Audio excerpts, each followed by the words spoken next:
Good morning, wrestling fans, and welcome to PWR today, Tuesday morning. It's November 30th, the final day of Movember. It's the man they call Meathead, and it's Linda K. Good morning, Linda. How you feeling? I'm feeling just fine. It is the final, if you will, in the words of our late great friend Mean Gene Okerlund. The final. Damien and Dave told that story a while ago, and it's funny when we talk about this story. Mean Gene talking about the final makes me think of the good old Milwaukee days. That real drinkers only have 2 drinks a night. Linda, you know this, right? The 2 drinks, the 2 Kettle One. Oh no! The first and the last. Who knows what happens in the middle? It's the first drink and the last drink. Okay. Yeah. No, not that kind of drink. I'm not a kettle. I mean, I actually don't do vodka. I'm more of beer and whiskey. But no, they only really have 2 drinks. So the only ones that get counted. Linda K, we are on Tuesday morning, and we are 5 days away from Blizzard Brawl. Count them down, 5 days away. I know David just put out standing room only. Blizzard Brawl is now SRO. Can you believe it? Yeah. Wait, isn't it 4 days? Or I know, I'm from Milwaukee, and I have a Milwaukee public school education, so it's 4 days. Yeah, E2.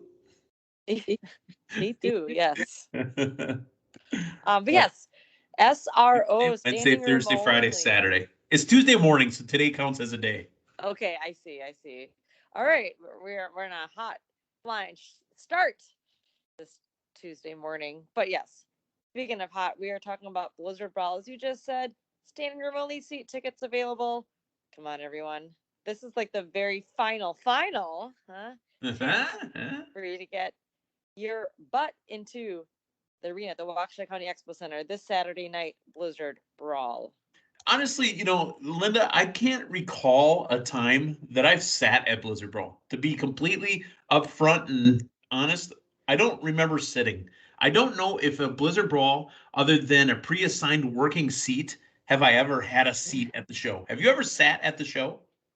Early on, yes. I remember the first time I went to Blizzard Brawl was at the Ramada Ballroom. Oh yeah, the early days, and that I attended as a fan supporting my great friend David Hero, and I don't think I even met you yet. But we must have obviously been in the same building at the same time. Oh yeah. But yeah, I did remember sitting down for that. But then once it got over to the Waukesha Expo Center, I've had various roles at Blizzard Brawl. I've been timekeeper. I've been ring announcer. I've been Damien's valet. I've been those pictures were out there just recently. Yes, I've been a David Gruber T-shirt. One call that's all T-shirt tosser in the ring. I've been you tossed it. I've been our PWR not Hall of Fame inductee, but we always give the honorary award presenter. Sure. And you've this done year, post-match interviews with me. Post-match interviews. I've stepped into a match when I was battling Melanie Cruz. I got to participate in the match against our friend Mike Sweeney. Or not a match, but just my Luthez press. Sure. However, this year I will now get to be a referee. So I'm the Jill of all trades, right? That's what they say. Yeah. And it's funny because that's what they say about the business, right? Not that I've ever been in it. I've just read about it on the internet. But I mean, you have to do pretty much every job. The only thing I didn't hear you say was popcorn vendor, and you haven't been the janitor. No, I have not. There's still time. Okay, because our senior intern Cal, he was a popcorn vendor for a while. Yeah, he also had to sweep the floors of the Davis Arena down at OVW as well. Mm-hmm. Yeah. So no, I've had different jobs. I mean, various jobs. Again, post-match interviews. I've done camera work. Best time I ever had was where I damn near broke Damien's, I don't know, a couple $1,000 camera because I decided to hold on to the rope while Scotty Too Hottie was doing a shot off the ropes and sent me flying to the point where I almost fell through the table and had a legit table spot. I've done the camera work for the Hall of Fame induction. I've also done commentary. Matter of fact, your original commentary team for Blizzard Brawls 1, 2, and 3, and maybe more, Damien Nelson and the man they call Meathead. DN. Yeah. Rumor has it. I mean, DN may be making it back to the Milwaukee area because Blizzard Brawl brings everybody back. That's right. I know you'll be there, Matthew Thomas. It's been confirmed. I was going to save it for tomorrow, but some frantic text messages. He'll find a way. You might have to join John Candy on the road to get home, but he'll find a way. Yes. See, everyone, people come from long and far to make it to Blizzard Brawl. So if you need to snag those final standing room only tickets, go to blizzardbrawl.com. You don't want to miss it. This Saturday night, baby. Absolutely. And there's a pre-show match as well. I know that the proper show starts off at 7, but I believe there's a huge Haystacks Ross Battle Royal going to be happening right beforehand. So yeah. Awesome. Well, hey, sponsor for today's program, Linda K, is brought to you by Collar and Elbow. I'm sure we will see lots of collar and elbow shirts and tanks and caps and hats and what you at Blizzard Brawl this weekend. So if you want to be sporting your wonderful collar and elbow, wonderful and comfortable, might I add, collar and elbow apparel, make sure to go to collarandelbowbrand.com to save yourself 10%. Make sure to use promo code Linda K.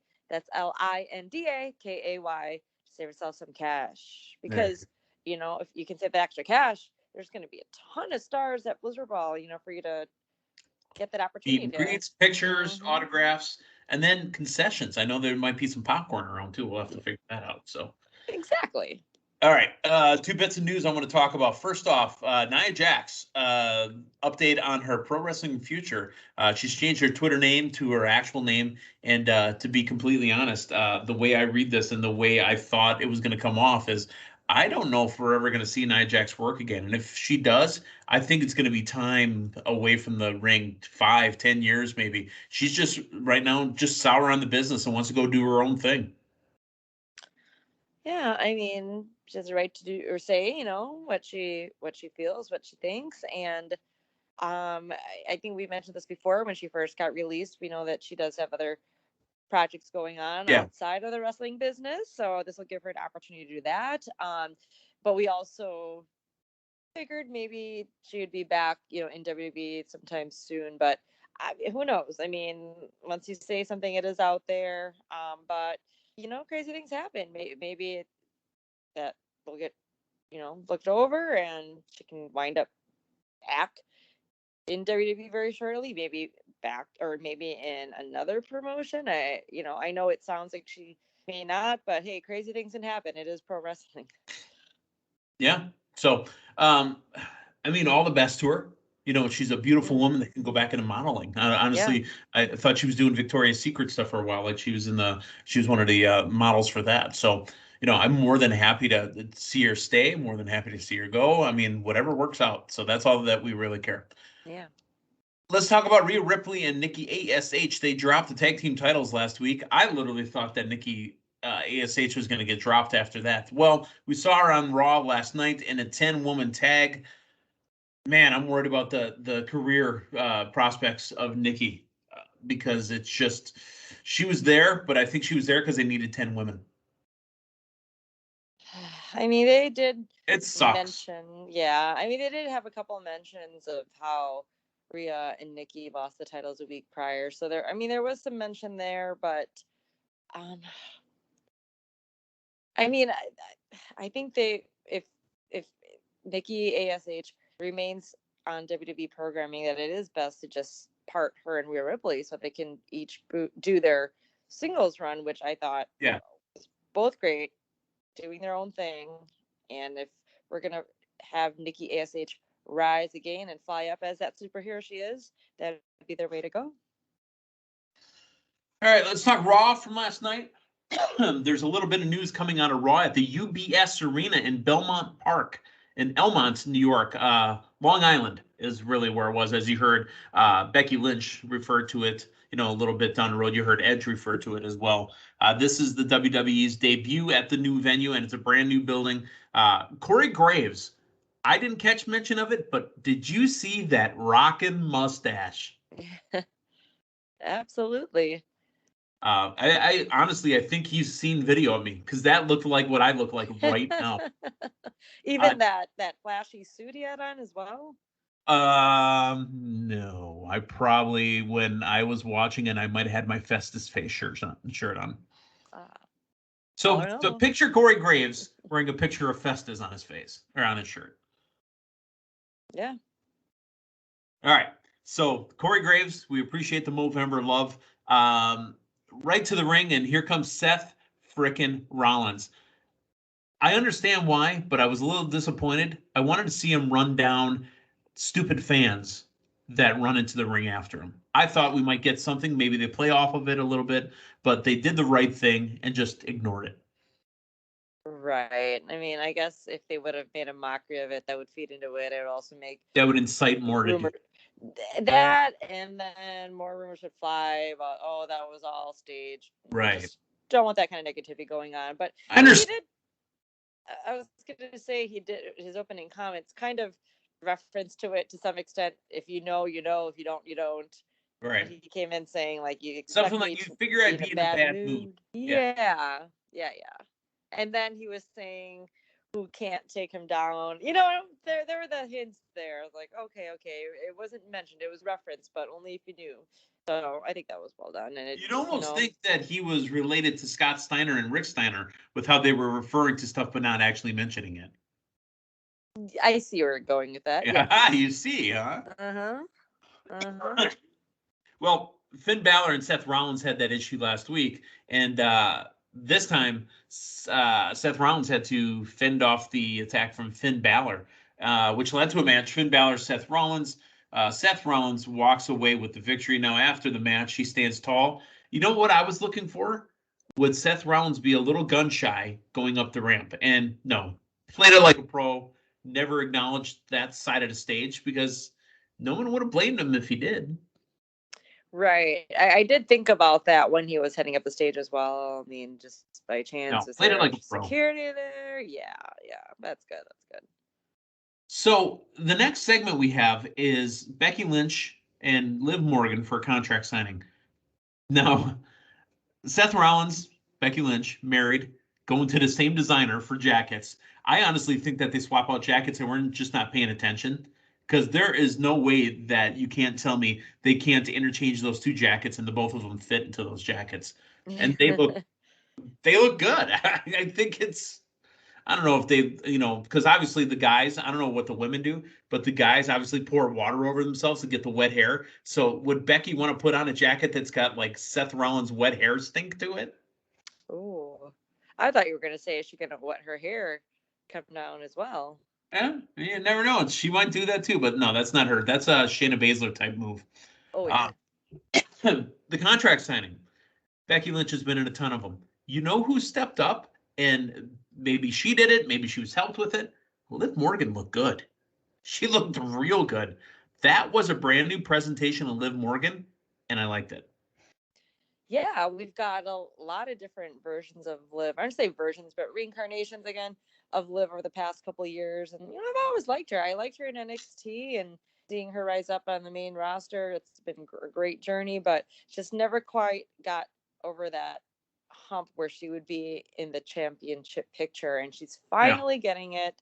I like how they're building this up, just bringing back the video of when Becky came back, or when Liv was saying Becky Lynch that you one day you'll be champion, and then just the whole crying thing. And it's just playing well with this. I do like their interaction. They have great chemistry. I'm really digging it. I see that. I believe that Becky meant what she said to Liv, and now she's giving that opportunity and really helping her work that way in to that championship limelight. But will she get past Becky right now? I don't believe so. I don't believe so We'll either. find out next week on Raw. However, I think Becky is definitely doing her part in trying to get Liv elevated as well. But I'm digging it. And yes, I thought Liv looked great. And just everything, her demeanor, her presence. That's what I mean, the whole package. You're right. That is a step up for Liv Morgan. Liv Morgan, you have arrived. Becky says something to the crowd at the arena, the home of the Islanders, how they haven't won. You know what? When she says, "Oh, you don't get the match," I don't know if they deserved it. Have you heard the attendance issues that they were having at that building? No, but I figured there was, some allusion to that. The building for a concert can hold 18,000. That's a hockey arena. So I don't see why they couldn't do 15,000 to 18,000. They had to tarp the building off and set the building up for 7,000. They had about 5,000 at that show. A live Monday Night Raw, 5,000. AEW ran the same building, and they drew more. How Too much far? to read into it?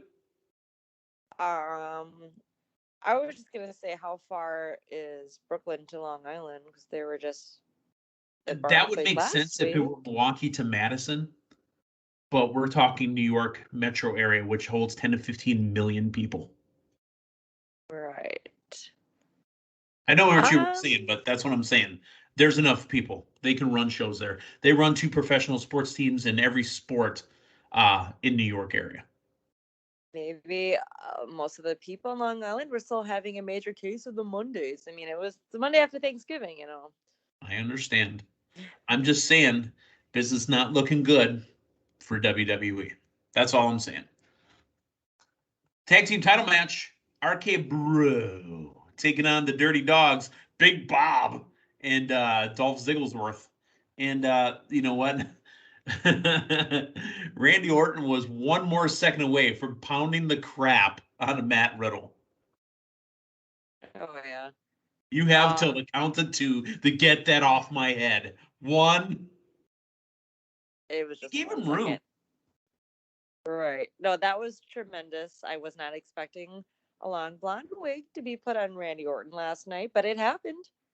He gave him room, right? I mean, isn't that the most we can ask out of Randy? He gave him a chance to get it off his head. Yes. Because the Viper that we know would have just snapped off an RKO right there. He would have smashed Riddle's face into that mirror. Yep. Which was, I mean, I know it's there, which was just ironic that they weren't even in the gorilla. They were in the pre-gorilla position just to make sure the mirror was there. Exactly. A theme going throughout the entire night that I'm actually kind of interested in and want to see how far it can go is Kevin Owens saying things that aren't true that he wills in to being true. Here's what I mean by that. Kevin Owens said, "Oh, I don't know if you heard. Adam Pearce said that if I win my match tonight, I get to be in the triple threat at day 1." No, you don't. Okay. He goes to Pearce and Sonya Deville. No, that's not true. Calls him a liar, comes back. Well, you know, it is kind of a good idea. I'll tell you what, if you win that match, Kevin Owens has the possibility of being a very intriguing character coming up in the next few months. Yeah. I mean, I don't know if that would work for necessarily anybody in the back, but for KO it did. And I don't want to jump too far ahead, but I was more so looking forward to a one-on-one match between Biggie and Seth Rollins at day 1. Yeah. But now the ruffles have, sorry, the feathers have ruffled. Excuse me, told you I was So did backwards. the chips too. Yes, and we'll get to that part later in this episode. But yeah, I mean, I thought that had some comedic factor. Seth going to see Adam Pearce and Sonya and confirming. And Kevin just letting it happen. Yeah, he was confirming that Kevin Owens is indeed a liar, but now I guess it doesn't matter. It could play to your favor. Right. Returning, again, announced to return, and they brought him in for the attendance issues. Edge, the rated R superstar, brought into the show, and he runs off a whole bunch of names of people that he just can't wait to work with. But the one name he didn't mention was Awesome. And he showed up with his awesome wife as well, wearing Mr. and Mrs. matching outfits. Yeah, they looked tremendous. That was a pleasant surprise to see. Both looking wonderful. Maurice, I mean, they mentioned her being back. I mean, I'm assuming Is she competing? I wonder.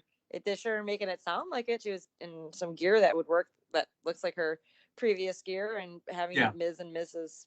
looked awesome. Yeah. And they referenced a certain promo from last week, Wednesday. Yes.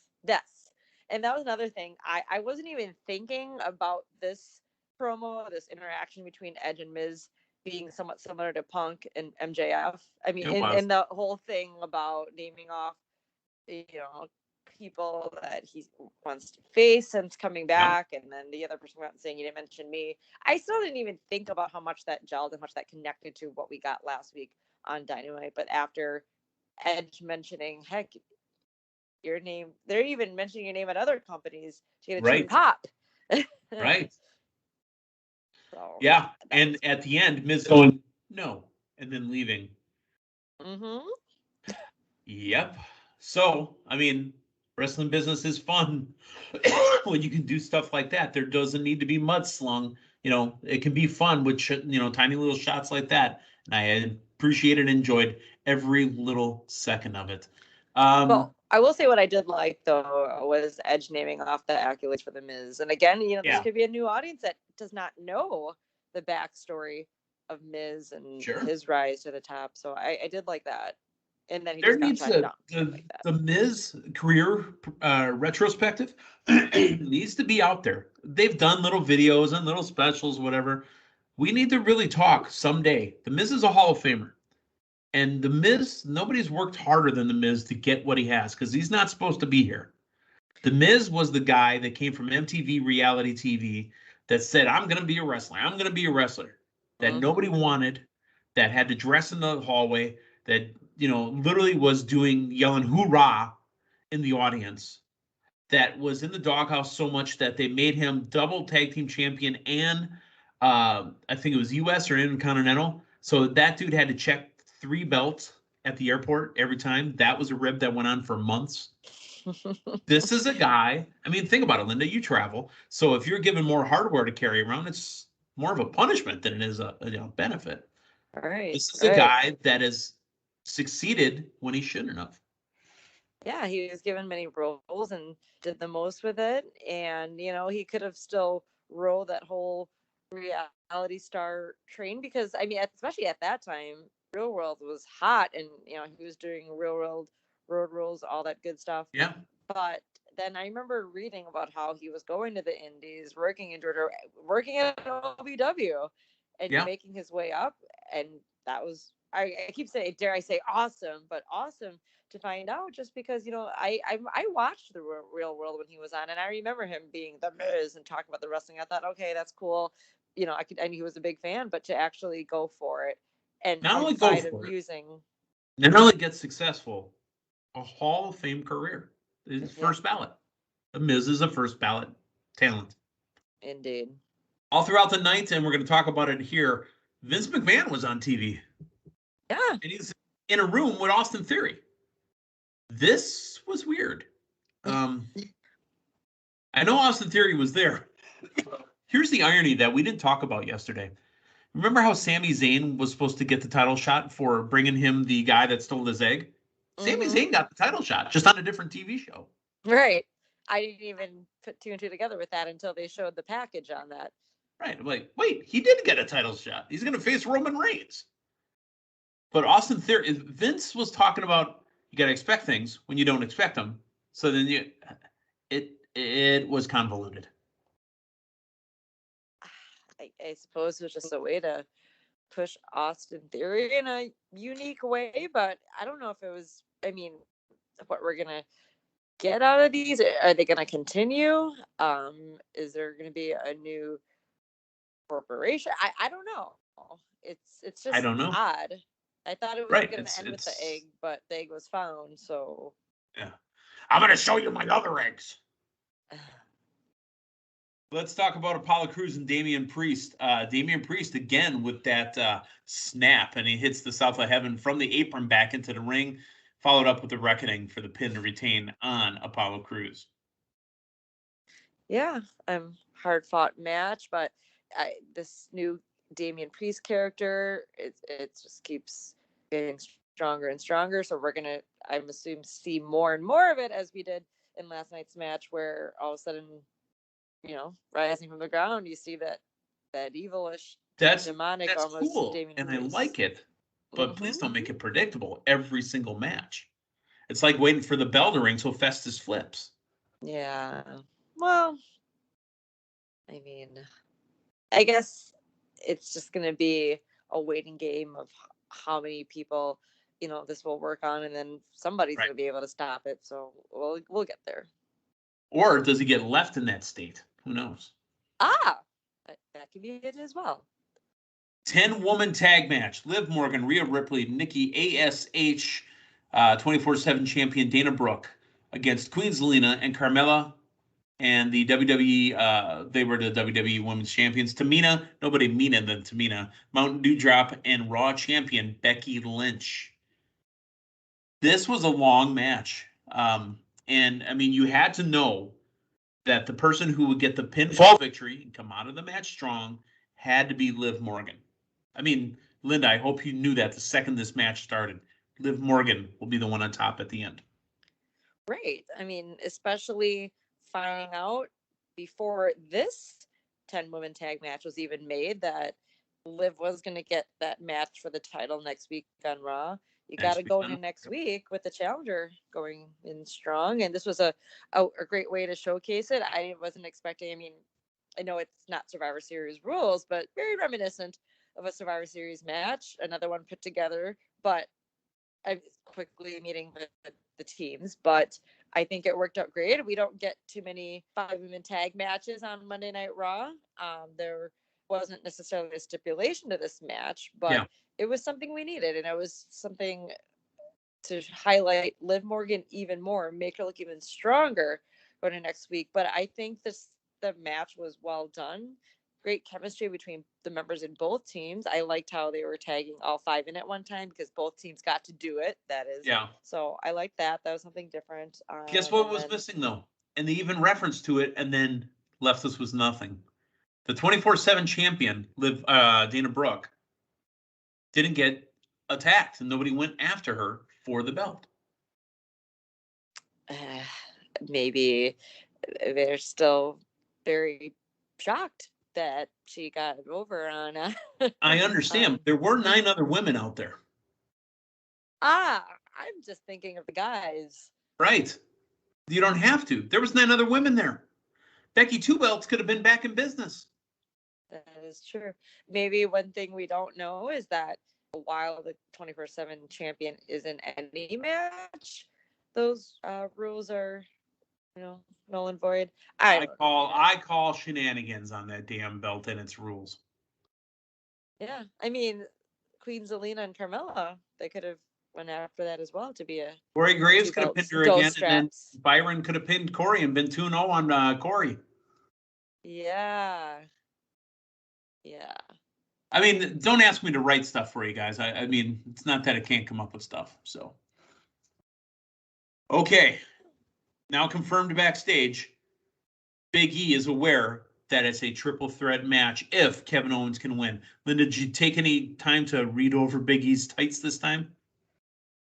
No, I did not. I was just really enjoying that promo piece he had at backstage with Kevin Patrick. But where he said no and then started walking away. Oh, I don't know. Wait, you expected me to say more. So, Liv Morgan, the Mysterios, and Damian Priest are on Raw Talk last night, but they go back to Vince McMahon's office, and he asked Austin Theory, what has he learned? He goes to shake his hand. Vince connected with a big slap to the face. I mean, that was thunder. I think he probably said, all right, kid, I'm going to hit you. I just need you to sell it. I'm not going to pull my punch, because that looked like a real one. Yeah. But isn't that a way to break in? You let the boss pop you one? Yeah. It's crazy how it's just being played right in front of our eyes. Right. I mean, hey, the fact that Austin Theory is not only just brought up, to the main roster once again on Raw, but getting inserted into Survivor Series last minute, and now hanging out with the owner.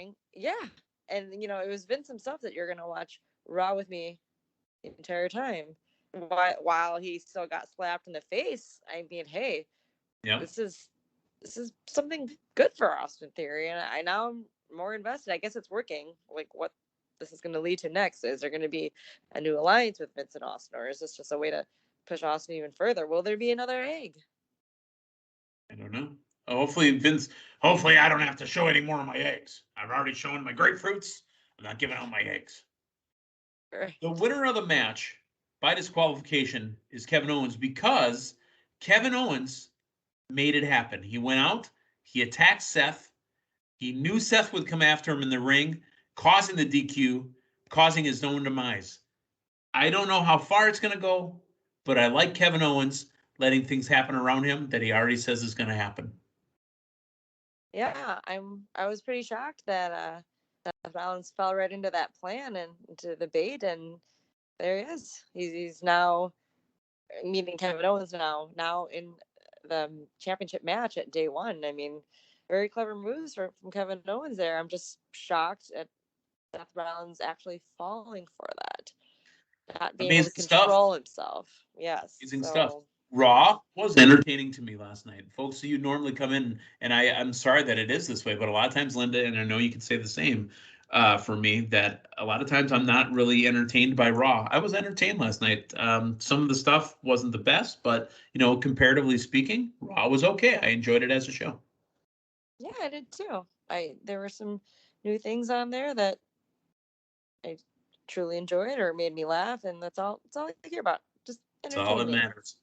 Well, Linda, that's our time for this week. We got Matthew Thomas tomorrow morning. We'll figure out if he's actually coming in, if we're going to have, he's going to have to get an Uber on Blizzard Brawl, and videotape his trip to Waukesha. So we're going to have to figure out how he gets to the program. So, all right, Linda, anything? Take a scooter.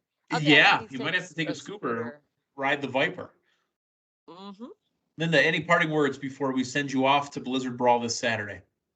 Just again, if you don't have your tickets yet, what are you waiting for? BlizzardBrawl.com. Do not be left out in the cold. This is the biggest Blizzard Brawl ever. To get your seat into the Waukesha Expo Center this Saturday night, December 4th, 7 p.m. bell with a 6:45 Haystack Ross Memorial Battle Royal. So doors open at 5 though. You've seen the posters, you've seen the commercials, you know who all will be there. So make sure the entire outer ring of the building, or the outer ring of the inside of the arena, will be lined with people and merchandise. That, I'm telling you, if you've never seen this, I mean, there are lines and lines. You want to get there on time, get there early, get your seat. Yeah. Doors open at 5, and you'll get lots of hours of tremendous wrestling action.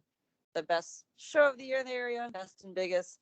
Make sure to make it out. And I guess, when you and I talk Monday morning, we got to talk some Blizzard Brawl as well as we're going to break it down. NXT TakeOver as well. So we're going to have a big Monday morning when you hear me back here with you. But till then, you and Matthew do your thing. Break it down on our way to the weekend at Blizzard Brawl. Perfect. Yeah, and you make a great point. Friday morning, we will preview the Blizzard Brawl card. So for Linda K, the man they call Meathead, hey, thanks for stopping by. We'll talk to you tomorrow morning. So long, everyone.